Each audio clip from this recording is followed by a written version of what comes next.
2 Kings chapter 5. Naaman was general of the army under the king of Aram. He was important to his master, who held him in the highest esteem, because it was by him that God had given victory to Aram, a truly great man, but afflicted with a grievous skin disease. It so happened that Aram, on one of its raiding expeditions against Israel, captured a young girl who became a maid to Naaman's wife. One day she said to her mistress, "Oh, if only my master could meet the prophet of Samaria, he would be healed of his skin disease."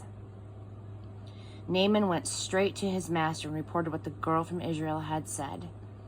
"Well, then go," said the king of Aram, "and I'll send a letter of introduction to the king of Israel." So he went off, taking with him about 750 pounds of silver, 150 pounds of gold, and 10 sets of clothes. Naaman delivered the letter to the king of Israel. The letter read, "When you get this letter, you'll know that I have personally sent my servant Naaman to you. Heal him of his skin disease." When the king of Israel read the letter, he was terribly upset, ripping his robe to pieces. He said, "Am I a god with the power to bring death or life, that I get orders to heal this man from his disease? What's going on here?" That king's trying to pick a fight, that's what. Elisha, the man of God, heard what had happened, that the king of Israel was so distressed that he'd ripped his robe to shreds. He sent word to the king, "Why are you so upset ripping your robe like this? Send him to me so he'll learn that there's a prophet in Israel." Amen. So Naaman with his horses and chariots arrived in style and stopped at Elisha's door. Elisha sent out a servant to meet him with this message: "Go to the river Jordan and immerse yourself 7 times. Your skin will be healed and you'll be as good as new." Naaman lost his temper.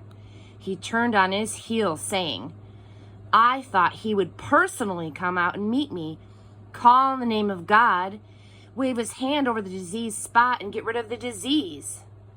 The Damascus River, Abana, and Pharpar are cleaner by far than any of the rivers in Israel. Why not bathe in them? At least I would get clean." He stomped off, mad as a hornet. But his servants caught up with him and said, "Father, if the prophet had asked you to do something hard and heroic, wouldn't you have done it? So why not the simple wash and be clean?" So he did it. He went down and immersed himself in the Jordan 7 times, following the orders of the holy man. His skin was healed. It was like the skin of a little baby. He was as good as new.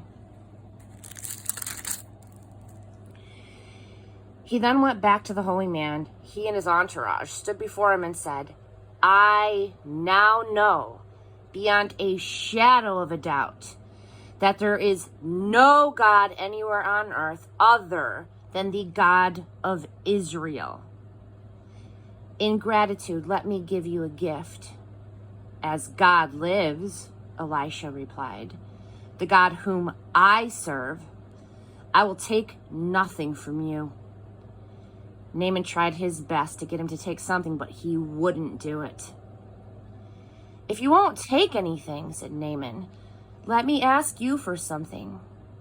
Give me a load of dirt, as much as a team of donkeys can carry, because I am never again going to worship any god other than God.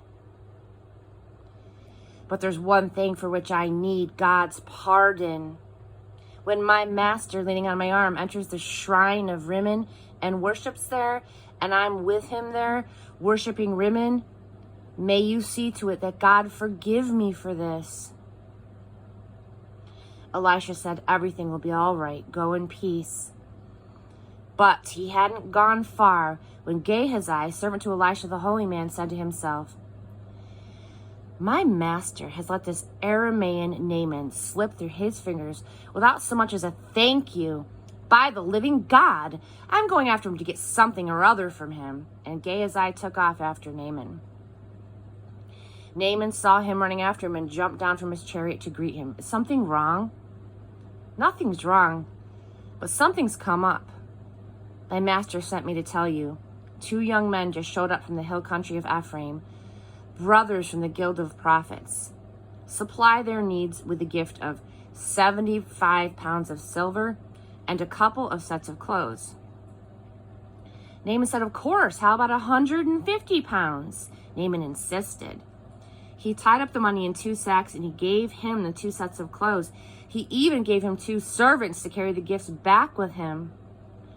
When they got to the fort on the hill, Gehazi took the gifts from the servants, stored them inside, and sent the servants back. He returned and stood before his master. Elisha said, so what have you been up to, Gehazi? Nothing much, he said. Elisha said, didn't you know I was with you in spirit when that man stepped down from his chariot to greet you? Tell me, is this a time to look after yourself, lining your pockets with gifts? Naaman's skin disease will now infect you and your family with no relief in sight. Gehazi walked away, his skin flaky and white like snow.